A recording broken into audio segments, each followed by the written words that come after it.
The Leader of the Third Party.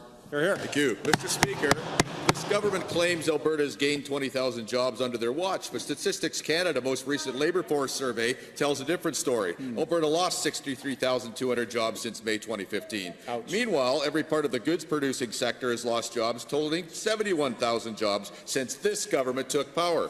When will this government's failed plan actually produce even one private sector job beyond the tens and hundreds of thousands that you have driven out of Alberta? Good question. The Honourable Premier. Well, Mr. Speaker, as the member opposite knows, with the drop in the price of oil, many Albertans lost their jobs, and we are we are concerned about them, and we understand that it was a very serious issue for many Alberta families, and that's why we've been focused on trying to combat that which happened as a result of the price of oil, Mr. Speaker. And you're right, we're not there yet. For 9 of the last 10 months, we've seen job growth in Alberta, and that's good. In March, we saw 20,000 new jobs, and that's even better, Mr. Speaker. But we'll be the first to admit our job is not done. We continue to be focused on creating jobs for Alberta. Thank you. The Premier never gets tired of being wrong. Agriculture is among Alberta's most important industry that does not depend directly on global energy prices. 16,700 jobs lost in agriculture, Premier, not because of oil. 24% of the 68,000 jobs gone under your watch. Can the Agriculture Minister tell us how much of that job loss is due to an actual contraction in agriculture production and exports, and how much is it due to farmers and ranchers avoiding hiring so they don't have to deal with Bill 6? Good question. The Honourable Minister. The Honourable Minister of Agriculture. Honourable Minister of Agriculture and Forestry. Thank you, Mr. Speaker. I, for one, in this government can't be more proud of our agriculture sector. It is now the agribusiness.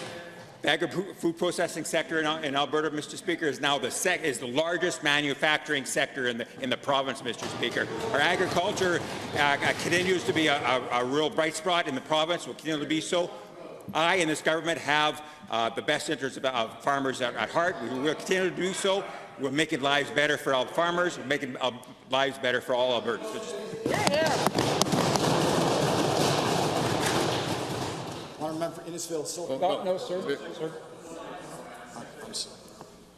Mr. Speaker, it's no wonder neither minister wanted to answer the question about their failed policies. 89,000 jobs from our goods-producing sector are lost, including 31,000 in construction, 22,000 in manufacturing, 16,000 in agriculture, thousands more in energy, and given that the jobs in exportable services are also down, including 15,000 in accommodation and food service, they have a lot to be ashamed of. How can this government claim it's diversifying the economy when almost every sector has lost jobs on your watch, and they're not all because of oil?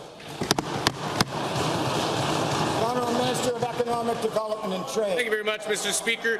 You know what I'm not going to apologize for? The fact that rigs are drilling, the number of rigs drilling in our province are up 100% from last year. The fact that our exports, Mr. Speaker, Alberta's exports are up 68% over the same time last year. And that's including our non-energy exports, Mr. Speaker, which have reached the highest level since 2008. Our wholesale trade has risen for the 5th month in a row and has reached highest levels since June of 2015. Mr. Speaker, last year we led the country in private sector capital investment, and we're on track to lead it again.